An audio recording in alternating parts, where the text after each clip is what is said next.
শুভ সকাল বন্ধুরা, কেমন আছো সবাই? মনির সংসারে আরেকটি নতুন ব্লগে সকলকে স্বাগত জানাই। আশা করছি যে যেখান থেকে ভিডিওটি দেখছো সকলেই খুব ভালো রয়েছো। আজকের দিনটা হচ্ছে শুক্রবার, আর এখন থেকে ভিডিওটি শুরু করলাম। এখন অনেকটাই বেলা হয়ে গেছে। প্রতিদিনের মতো সকালবেলাতেই ঘুম থেকে উঠে গেছিলাম সকালে। আজকে হচ্ছে মেয়েকে স্কুলে পৌঁছাতে, কারণ বর তো গেছে মর্নিং শিফট ডিউটি, আর শুভর আজকে পরীক্ষা রয়েছে। আজকে ওর হচ্ছে লাস্ট পরীক্ষা, আর অঙ্ক পরীক্ষা রয়েছে আজকে। তো আজকে আমি গেছিলাম পৌঁছাতে। এসে হচ্ছে সংসারে টুকটাক কাজগুলো করেছি, আর তার সাথে ঘরটা একবার ঝাঁট দিয়ে নিয়েছি। তবে কি জানো তো, আজকে ভাবলাম যে ঘরটা একটু ওই যে কোনাগুলো ঝেড়ে দিই ভালো করে। ঝুলগুলো তো ঝাড়া হয়নি সেভাবে, আর ঝুলগুলো না বারবার করে চোখে দেখছি, আর মনে হচ্ছে যে কবে ঝাড়বো। তো ভাবলাম আজকেই ঝেড়ে দিই, কারণ বাড়িতে তো এখন বর তো মর্নিং শিফট ডিউটি গেছে, মেয়েকেও স্কুলে পৌঁছে দিয়ে এসেছি, আর শুভ একটু পরে হচ্ছে পরীক্ষা দিতে যাবে। আর ঘরে বলতে দেখবে বেশিজন মানুষজন থাকলে না হচ্ছে পরিষ্কার করতে অসুবিধা হয়। এদিকে যাবে, ওদিকে বিছানায় হয়তো ঝুল পড়বে, নোংরা পড়বে, এসবগুলো তো হতেই থাকবে। তো সেই জন্য দেখবে ফাঁকা যদি ঘর কেউ না থাকে, ফাঁকা থাকে ঘরটা, তখন কিন্তু এইসব ঘর পরিষ্কার করতে কিন্তু খুব সুবিধা হয়। আর এদিকে দেখো, ওইদিকে তাকটা তো কোনো রকমে পরিষ্কার করলাম। সব জিনিসগুলো নামিয়ে পরিষ্কার করলাম না, কারণ ওটাতে আরও কাজটা বেড়ে যাবে। আর সেই কারণে বললাম যে অমনিভাবে আর কি ঝুলগুলো ঝেড়ে একটুখানি হচ্ছে কাপড় দিয়ে মুছে নিলাম তাকটা পরিষ্কার করে। আর এই যে সাদা একটা ফ্যান কিনেছি, ফ্যানটা কিনে কী যে করেছি আমি, সত্যি কথা বলতে আমারই পছন্দ ছিল, সাদাটা নিয়েছি। সাদাটা দেখতে তো বেশ ভালো লাগে, কিন্তু এই বছরে কতবার যে এই ফ্যানটাকে আমাকে মুছতে হয় তা কোনো ঠিক নেই। যতবারই 1 মাস পর পর যদি প্রত্যেক মাসেই মুছি তাহলে তো আরও বেশি ভালো হয়, তবে সব সময় না সম্ভব হয় না। আসলে খাটের উপরে চেপেও যদি মোছা যায় তাহলেও ঠিক আছে, কিন্তু সেটা তো আর হয় না। এই যে সিঁড়িটা লাগিয়ে বারবার করে এই যে মুছছি, যতটা পারলাম মোটামুটি মতন মুছলাম, খুব একটা পারছি না, কারণ জানো তো হাতটা ভীষণ ধরে যাচ্ছে। বারবার করে এই যে মাথাটা উপর দিক করে আর কি মুছতে হচ্ছে, ভীষণ হাত ধরে যাচ্ছে। তো একটু করে দাঁড়িয়ে আর কি একটু করে একবার করে থামছি, একবার করে মুছছি। তো এইভাবে করে মুছে নিলাম পরিষ্কার করে। তো বারান্দাটা তো হয়ে গেল, আর তার আগে হচ্ছে সিঁড়িটা ঝুল ঝেড়ে এসেছি, আর ঘরটা একবার ঝাঁট দিয়ে দিয়েছি। তবে এই যে ঝুল ঝাড়ছি তো আর একবার আমাকে ঝাঁট দিতে হবে। আর এখন হচ্ছে শুভটি স্কুলে চলে গেছে, জানো তো, স্কুলে গেল হচ্ছে পরীক্ষা দিতে চলে গেছে ও। তারপর বললাম ও ঘরেতে পড়ছিল তো, অঙ্কগুলো দেখছিল। তো এখন হচ্ছে ঘরটা বললাম এখন ঘরটাই করি, যতক্ষণে ও ছিল ততক্ষণ বারান্দাটাই করছিলাম।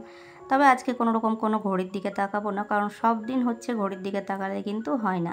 সংসারে তো সারাদিনের কাজ রয়েছে, আর ঘড়ির সাথে সাথে তাল মিলিয়ে কাজ করতে সব সময় সম্ভব হয় না, তাই না? তো আজকে ঘড়ির দিকে আর তাকাবো না, ঘড়ির দিকে না তাকিয়েই কাজ করব, কারণ এখন মোটামুটি বেশ অনেকটাই বেলা হয়ে গেছে। তো যাই হোক, তো বললাম আজকে করি, কারণ রান্না বান্না সেভাবে কোনো তাড়া নেই। তাই হচ্ছে রান্না মোটামুটি 2:30টা পর্যন্ত হলেও চলবে। তো বললাম ঘরগুলো আজকে সবগুলোই আজকে কি ঝুল ঝাড়া, এই ফ্যান মোছা, মোছামুছি এইসব কাজগুলো করে নিই।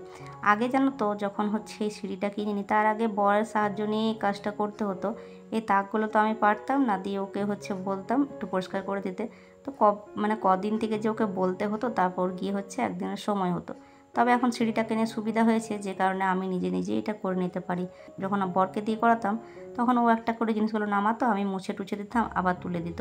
তবে এখন আর অত সব নামাচ্ছি না, যেহেতু মাঝে সাঝে মোছা হয়, আর সেই কারণে সব নামালাম না, শুধু হচ্ছে উপর থেকে কাপড়টা দিয়ে মুছে নিলাম আর ঝুলগুলো ঝেড়ে নিলাম পরিষ্কার করে। আর এখন এই যে জানলা দরজা সবটাই হচ্ছে পরিষ্কার করে নিলাম। কোনাগুলো ঝুল ছিল চারিপাশে, এদিকে হচ্ছে জানলার পর্দাটা খুললাম, ওটাও হচ্ছে কেচে নেবো পরিষ্কার করে। আর এই যে দরজার কালারগুলো একটু লাইট কালার করেছি, তো যে কারণে নোংরা বেশ ভালোই হয়েছিল, মুছে নিলাম একটু, তো পরিষ্কার লাগছে দেখতে। তো চলো এইসব মোছামুছিগুলো কমপ্লিট করে এখন আরেকবার হচ্ছে আমাকে ঘরটা পরিষ্কার করে ঝাঁট দিতে হবে। আর এই দরজার কোনাগুলো দেখছি চারিপাশে একবার পরিষ্কার করার পর না একবার করে দেখে নিচ্ছি যে কোথাও কিছু ঝুল আছে কিনা।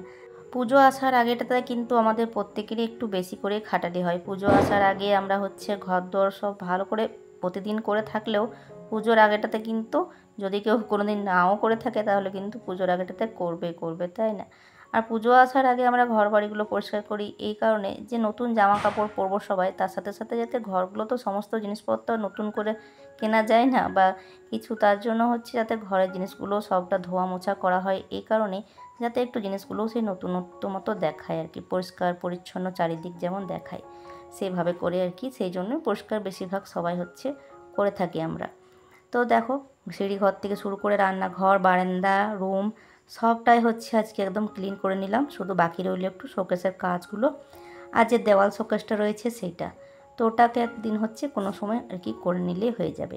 আর রান্নাঘরটা হচ্ছে এই যে জিনিসপত্র কৌটোগুলো হচ্ছে মাঝে সাঝে তো যখন যেমন ফাঁকা হয় তখন সেরকম আর কি পরিষ্কার করে নিই। তবে এখন দেখলাম যে বড় কৌটোগুলোনে তেমন খুব একটা জিনিস নেই, আসলে ছেলের পরীক্ষা চলছে তো সে কারণে খুব একটা জিনিসপত্রগুলো যেগুলো আছে সেগুলো নিয়ে চালাচ্ছি। তবে কয়েকটা জিনিস না দোকানে লেখা রয়েছে, তো আজকে হচ্ছে সকালে ভেবেছিলাম যে বরকে মানে পাঠাবো, তবে জানা ছিল না যে আজকে ওর মর্নিং শিফট ডিউটি হবে। দিয়ে ও তো মর্নিং শিফটে গেছে, তবে শুভ আজকে পরীক্ষা দিয়ে আসলে হয়তো বিকেল দিক করে হয়তো ওর বাবাকে পাঠাবো বা ছেলে কেউ অন্য কেউ হয়তো যাবে। বেশ কয়েকটা জিনিস দোকানে লিখে রেখেছি। আর তার সাথে দেখো মুড়ির গেলেনটা ছিল, তো সেটা হচ্ছে ধুয়ে নিয়েছি। আর এই যে তখনই হচ্ছে ধুয়ে টুয়ে নিয়ে একবারে রোদে দিয়ে দিয়েছিলাম, যেহেতু মানে দেখলাম রোদটা ভালো মতো দিচ্ছে। আর তারপর দেখো স্নান করে এই যে কাপড় চোপড় একটু আধটু কাঁচা ধোয়া ছিল সেগুলো মিলে দিয়েছি। তবে এখন যখন স্নান করে এসে কাপড়গুলো মিললাম তখন না বেশ আকাশটা মেঘলা করে রয়েছে, মনে হচ্ছে দেখে যে এই বুঝি বৃষ্টি নামলো। পুজোটা সেরে নিয়েছি অফ ক্যামেরাতেই। আর এখন হচ্ছে রান্না বলতে ভাত বসিয়ে দিয়েছি। দিয়ে আজকে তো অনেকটাই দেরি হয়ে গেছে, বুঝতেই পারছো তোমরা, যেহেতু অনেক কাজ করেছি আজকে। একেবারে হচ্ছে ঘর দুয়ার মানে পরিষ্কার ওইসবগুলো করতে অনেকটা সময় লেগেছে, বাড়তি কাজও ছিল, সবটা তো আর ভিডিও করা হয়নি। তো তারপর জলখাবারটাও খেয়ে নিয়েছি। আর এদিকে হচ্ছে রান্না করব হচ্ছে ওই যে কাললাতে পেঁয়াজে ভাজা করলাম, আর সাথে এই যে ডিমের ঝোল। তো ডিম তো তিনজনের আনা হয়েছে, আর সাথে মেয়ে তো ডিম খেতে চায় না, যে কারণে ওর জন্য একটা বেসনের বড়া বানিয়ে দিয়েছি। তো এই যে ডিমের ঝোলটা হয়ে গেছে রেডি। আর আজকে না আলু বাড়ন্ত ছিল, ওই যে দোকানে জিনিসগুলো বললাম লিখে রেখেছি। সকালে যখন মেয়েকে স্কুলে পৌঁছাতে গেছিলাম তখনই ভাবলাম আলুটা আমি নিয়ে আসবো, তো দোকানটা তখন আবার খোলেনি। দিয়ে এই যে মেয়েকে দিয়ে সামনের দোকানটা থেকে আলু আনা করালাম, ডিম আর আলু। তবে আলুগুলো না পুরোপুরি যে মানে কয়েকটা সেদ্ধ করতে দিয়েছিলাম, একটা পুরোপুরি খারাপ বেরোলো। যাই হোক, আর একবেলার মতো হয়ে যাবে আজকে। একবেলার মতনই করেছি, সন্ধ্যা রাত্রেবেলা হয়তো আবার অন্য কিছু করতে হবে। তো যাই হোক, রান্নাবান্না কমপ্লিট, নিচে সমস্তটাই রেখে দিয়েছি। এখন হচ্ছে গ্যাসটাকে সুন্দর করে হচ্ছে পরিষ্কার করে নিচ্ছি, তার সাথে বেশ কয়েকটা বাসন রয়েছে সেগুলো মাজা ধোয়া করে নেব। ভিডিওর এই পর্যায়ে বলে রাখি, যে সমস্ত বন্ধুরা আমার ভিডিওগুলো দেখতে ভালোবাসো তোমাদেরকে বলে রাখি, ভিডিও দেখার সাথে সাথে একটা করে লাইক করে দিও। নতুন বন্ধু যদি হয়ে থাকো তো চ্যানেলটিকে সাবস্ক্রাইব করে দিও। আর যারা অলরেডি করে দিয়েছো তাদেরকে জানাই অসংখ্য ধন্যবাদ। আর একটা করে ছোট্ট করে কমেন্ট করে অবশ্যই জানিও যে কে কোথা থেকে আমার ভিডিওটা দেখছো, কেমন লাগলো ভিডিওটা, অবশ্যই কিন্তু আমাকে একটা কমেন্টের মাধ্যমে জানিও। আর যেসব বন্ধুরা আমাকে প্রতিনিয়ত কমেন্ট করে যাচ্ছ তোমাদেরকে জানাই অসংখ্য ধন্যবাদ। তো দেখো এখন সেই দুপুর পেরিয়ে এখন হচ্ছে সন্ধ্যাবেলা। তো সন্ধ্যাবেলা হচ্ছে সন্ধ্যা দিলাম, সন্ধ্যা দেওয়ার পর এই যে সন্ধ্যাবেলা একটু আগে হচ্ছে শুভ গেছিলো দোকানে। ওর বাবা তো ওই যে কাজের থেকে আসার পর তারপর ঘুমাচ্ছে, তো সেই জন্য এই যে শুভই গেছিলো দোকানে জিনিসগুলো আনতে। তো বেশ অনেকগুলোই জিনিস ছিল, তার সাথে এই যে আটাটা আছে, তারপরও লিখে মানে আনা করলাম, যাতে থাকতে থাকতে একেবারে আনা হয়, সব সময় আবার দোকান যাওয়া মানে হয় না। যাই হোক, জিনিসপত্রগুলো নিয়ে এসেছি। আর এই যে কৌটোগুলো হচ্ছে একটুখানি ভেজা ছিল জানো তো, হালকা একটু আধটু বৃষ্টি পড়েছিল, যে কারণে সব ভরে মানে ঘরে নিয়ে আসতে হয়েছিল। তো মুড়ির গেলেনটা ভালো মতো শুকায়নি, ওটাকে রেখে দিয়েছি, ওটাকে আবার কালকে একবার রোদে দিতে হবে। তবে এগুলো শুকিয়ে গেছিলো আর ভালো মতো হচ্ছে মুছে নিয়েছি। যাই হোক, এখন জিনিসপত্রগুলো ভরলাম, ঢেলে নিয়ে একবারে হচ্ছে ওই যে বড় কৌটোগুলো টুকটাক ভরে রাখলাম, বাকিগুলো হচ্ছে ছোটোগুলো যেগুলো ভরার সেগুলো হচ্ছে ভরে দিলাম। আর এই যে রান্নাঘরের যে কাগজটা পেতে রেখেছিলাম, এই কাগজটা না আমার ছেলেমেয়েরা কেউ একজন তেল ফেলে দিয়েছিল, খারাপ তো হয়ে গেছিলো তখনই। তো তারপর কাগজটা বললাম এখন আর কি উঠিয়ে দিই।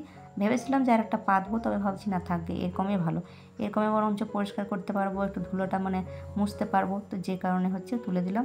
আর দেখো এই পাশটাতে সে তেল রাখতাম, তো দিয়ে তেলটা তো সে ধুয়েছিলাম নিরমা দিয়ে ভালো করে পরিষ্কার করে, চেটচেটে টাইপেরটা গিয়েছিলো। তবে তারপরও এই কাগজটা কীরকম জানি এখানটাতে একদম চিটে গেছে, ছাড়ছেই না। দিয়ে যে ছুরিতে করে ভালো করে ওটাকে ঘষে ঘষে আর কি ছাড়াচ্ছি। আর কি জানো তো, আজকে তো সকাল দিকে প্রচণ্ড খাটাখাটনি করেছি, যে কারণে না বিকাল দিকে দেখছি হাতের বাহুগুলো মানে দুপুর থেকেই হাতের বাহুগুলো প্রচণ্ড ব্যথা করছে। ওই যে তাকের মধ্যে জিনিসগুলো যে মোছামুছি করেছি, ফ্যান মোছামুছি করেছি, সেই কারণে আর কি হচ্ছে ব্যথাটা।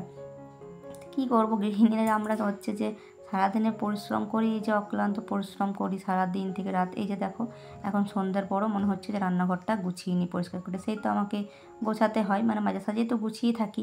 তবে এখন জিনিসগুলো যদি না ভরি তারপর আবার কালকের জন্য আবার রেখে দেবো, তো মনে হয় যে যতটা কাজ আর কি এগিয়ে করে নিতে পারি ততই ভালো আর কি। তারপর এখন আবার রাত্রে খাবারও করব। কিন্তু দেখো এত যে সংসারের কাজ করি, কিন্তু কেউ এটা বলার মতো নেই যে হ্যাঁ এতটা কাজ করে বা কিছু। যতই সংসারে কাজ করি না কেন তাতেও কিন্তু এই কাজের কোনো রকম কোনো নাম নেই। কেউ বলবে না দিন শেষে যে হ্যাঁ অনেক কাজ রয়েছে তোমার, শুধু সারাদিনে এটাই শুনতে হবে যে সারাদিন করোটা কী। যাই হোক, ভিডিও আজকে এখানেই শেষ করছি। ভালো লাগলে অবশ্যই লাইক কমেন্ট সাবস্ক্রাইব করে দিও। টাটা।